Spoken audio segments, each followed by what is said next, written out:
It's good to connect up with the PwC alumni after quite some time. Invitation to speak a few words about the history of the firm, the founding of the firm. It was a great idea, and I'm very grateful to that invitation. The firm started with Mr. D.C. Wijayasekara, my senior partner, initially introducing Sri Lanka to his colleagues of Coopers and Lybrand Bristol, where he was articled. And it took a little time to convince them that Sri Lanka has changed its policies related to foreign investment, related to remittance of earnings, protection of capital and so on, because Sri Lanka was seen as a country where all the plantations were nationalized and all the socialist policies pursued to the detriment of business. So Chandu Wijayasekara succeeded in that. That was the first step. And in 1980, Coopers and Lybrand in London, the hierarchy, they took a decision to explore the possibility of setting up a firm here, and selected Christopher Lowe, who was one of the senior audit partners, head of a division. They had 3 audit divisions, each with about 100 partners. Chris Lowe to come down to Sri Lanka and see to himself whether the ground conditions are right. And I was at that time with Coopers and Lybrand in Dar es Salaam, and they contacted me through Mr. Wijayasekara, or rather at the request of Mr. Wijayasekara, Coopers and Lybrand London contacted me.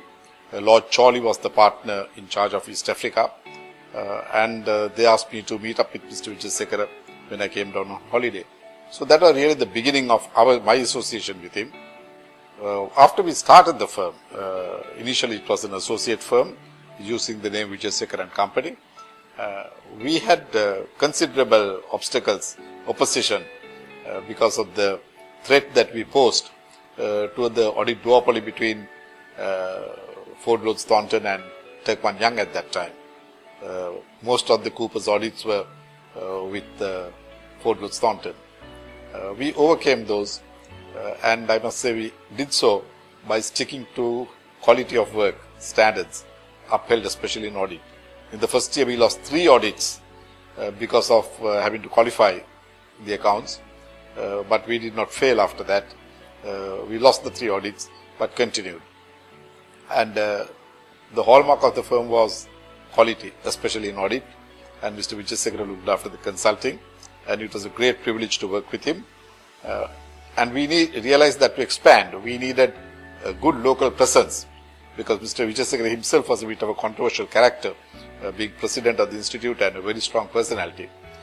He was sometimes a little too critical of people. Having looked at the marketplace here, the best choice was, and the only choice was, I think, Sachidananda Shockman Pasupati and Company. Mr. Sachidananda was known to me as president of the institute when I was a student. So was Mr. Pasupati. And the 2 of them met with, first time went to see them when Chris Lowe was here on a visit, after explaining the background of that firm. Before speaking to Chris Lowe, I spoke to Mr. Wijayasekara. He said, yes, go ahead and talk to them. And having had that initial discussion, and we shook hands, I came back, reported and said, these are the terms of the merger. And from there onwards, the firm's progress could not be stopped, because we acquired critical mass with that very strategic merger. And Mr. Pasupati and Mr. Sachidananda were held in such high esteem, and together with Mr. Wijayasekara, who was in a very different way one of the best, most brilliant people in the accountancy profession, it was an unbeatable combination. And I was privileged at that time as a young partner with only about 10 years experience in the local firm to work with the 3 of them. And after Mr. Wijayasekara retired, I succeeded him, and Mr. Pasupati stayed on for another year or 2 at our request before migrating to Australia. So the firm is today very proud that it has been taken to its present level, present heights by the new leadership team, and I said the new to me, but now 7 years on, of U.D. Kanagasabe, of Sujiva Mudalige, Channa Manoharan as the leadership team, and U.D. as the CEO and senior partner. And the other partners who worked with me, I must recall Sriani Pereira, Shamura Hadi, and not forgetting Shamini Sivalingam, and also Gajendran. So I'm very proud of the firm. I'm proud that the firm is organizing this event to felicitate the alumni during this festive season.